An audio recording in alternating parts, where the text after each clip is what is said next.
Is the question. We're going to go into our final game of the show, or 4 Battlefield squads. Of course, guys, just an FYI, we have a lot of cool stuff coming up after this as well. We have post-show coverage, so we're going to talk to the Titanfall crew. We're going to talk to the FIFA and Madden crews as well. We have a lot of fun surprises there, so make sure you guys tune in for that. That's going to be taking place after Battlefield squads. But in the meantime, though, our final game here, Wesley, can the United Kingdom squad come out on top? I think it might be a clean sweep for the Germans. And, it's just because they've got the advantage. In their heads, they're thinking, yeah, we're already 2-0 up. I think we can win this one. But, the plucky Brit may come around and they might win a round. You never know. Keep in mind, Team Stone Mountain versus Team Neebs. Yeah. Team Stone Mountain looking fantastic. Neebs just needs to, they need to pull it out of the bag. They need to get that win on the scoreboard. Dare I say, he's got to pull a Stone Mountain, get the troops in line. Yep. Get everyone ready. Believe in. Advance to the objective. PTO, push the objective. Get the points on the board. Now it's time. I just heard someone just yell. Was that in the game or was that here? No, I'm almost certain that was someone in the crowd. I think it was AC Bongos actually yelled out loud. He has a very bellowing yell, just sound like real Sparta-like. Very commanding voice. Yeah, real 300-ish. Here we go, folks. Into the gameplay. We're going to see some rifle gameplay now. Just look at the scope. Look how beautiful the weapon looks. It's one of those things I like to play with a sniper rifle quite a lot. It's a real, it's a role where, if you get the kill, you feel like you really deserve it. And now when you look at those weapons, you think, wow, that's absolutely beautiful. Oh, the detail. Talking about detail. Look at that explosion. And you see right there the ground deformation that happened when that tank blew up. It sent, obviously just shaped the ground underneath. Oh, no! Bayonet charge! Oh, no! Got him! Oh, Jesse Wellens, you poor thing. I'm so sorry. That was really cool to see, though. But that was so entertaining. But what we were talking about is that the bayonet charge is more than a sprint. You're going into a mad rage, you're going to take this player down. And right there, I think that's the first. Are we going for another one? No, never mind. Oh, I didn't quite get there. Nah. Joke. Well, then you can see, right, it's a trade-off, isn't it? If you're going to push yourself, if you're going to go for that bayonet charge, you can't do anything else once you've committed. So there's a chance you could get taken out. I mean, he runs up to the window, he tries to kill the guy gets away, and, well, then, obviously, you need to pay the price. Yeah, no matter, what terrain, if you hit a wall, right, essentially is what I'm trying to get. If you hit a wall, you're stopped, right, in your tracks. There's nothing you can do. You're slowed down. You can't sprint again. You can't do anything. I believe you could still shoot your gun, though. I think you can still do that. You can still make sure that happens to defend yourself. But any kind of mobility, though, becomes severely limited, which, of course, is an issue if you're in the thick of things. If you're right in the heart of the battlefield and you go in for the charge, you can pay the price if you don't get that one. And obviously, if you're going for the bayonet charge, you're focusing on that player, so you might forget that you can still fire your way, maybe get yourself out of the situation, but you're going for that player, so you're intent on getting them, and sometimes you just forget those things. Yeah, very true. We covered a lot of elements in the game here, and I know that the community, I'm sure, has a lot of questions about what you can and cannot do. I believe some weapons also have different firing options as well. I believe so. I think there's a couple that I played. It was one that could do single shot, one that could do automatic fire. So there's some of the weapons, mechanics that you guys are familiar with in other Battlefield games, are certainly there for you to be able to switch out the weaponry and or switch out the style of play, right? Whether you want to go for a more steady shot or maybe you want a little bit more ammunition, things like that. So get in the fray. Yep, get in there. These are some great cinematic shots. They are really good. They show off the environment really well. And obviously, you can see this bit here looking like pristine countryside. I mean, yeah, we've got a little bit of destruction down here at the bottom. A little bit. That's quite a bit of destruction, man. But I mean, it was pristine when we started, and you can bet your life that it's been completely leveled by the end of the round. So, oh boy. Well, here's Stone Mountain trying his best here. This is one of the actual ruined villages. This is part of the map, already ruined as it goes along. And as you go to the other side, you've got the pristine countryside. So there's a nice variation on the same map, but you can always make the pristine countryside completely flat if you want to. Yeah, it's just good visualization, right? You know that I'm in this particular portion of the map because it looks, untouched by the unfortunate. Here's the destruction we talked about. People using this crater here as a little bit of cover. You see, they drop right down, and you can take cover here behind the wall and then pop up if you want to. But those explosions allow you to change the environment a little bit more. Losing objective ready. Right from above here. Also, a couple other things too.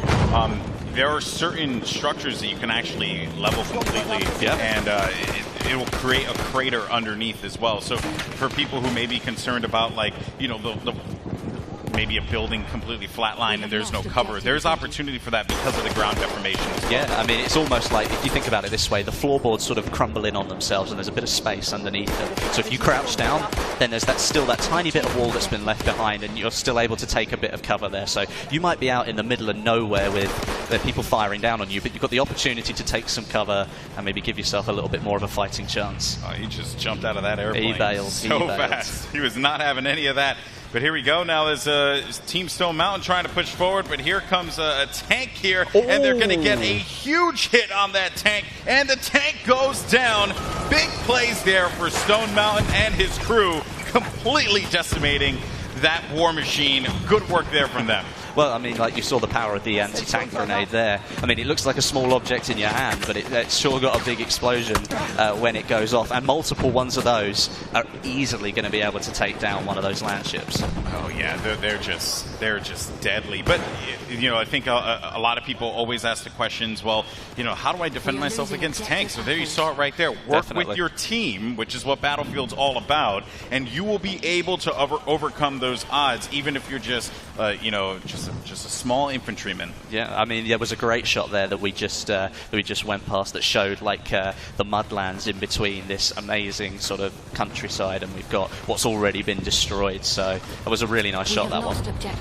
Just, you can look at so many portions of the map and just be blown away each and every time. And friendly airship has been deployed for the German Empire. So the United Kingdom coming back here, Wes. You said it was going to be a sweep, man. I always believe. I didn't believe. You did not believe. Well, maybe they're being plucky. Maybe they're going to come back for the win.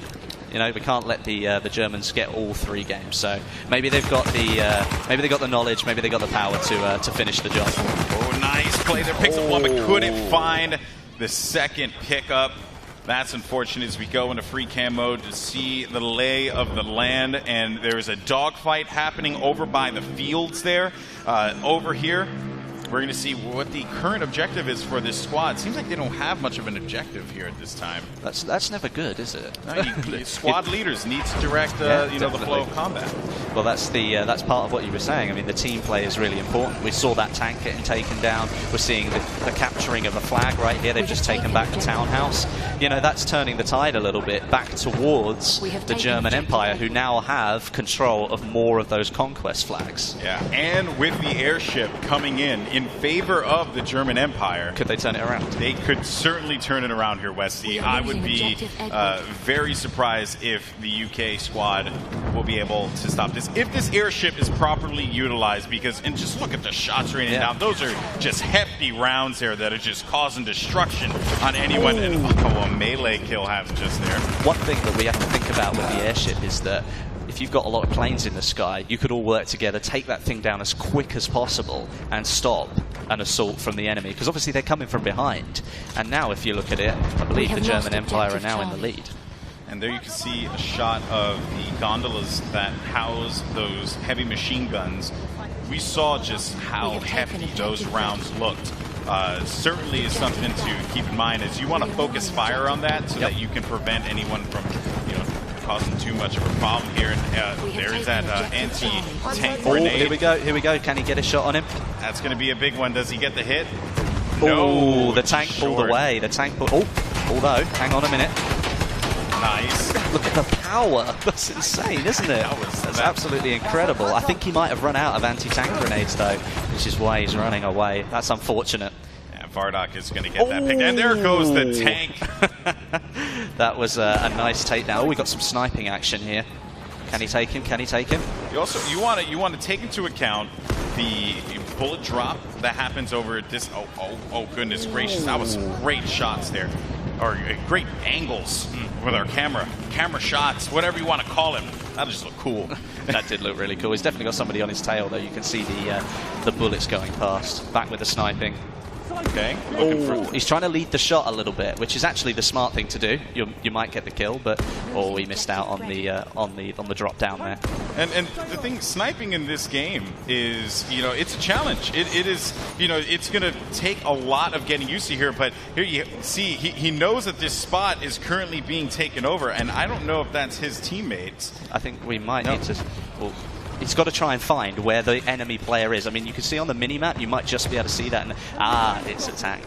It's a tank. he might have a bit of trouble taking that down with a sniper rifle. I think he realized that too. He was like, I'm just going to go back and continue sniping. I'm not going to worry about the tank. You guys deal with that. I got no time for this.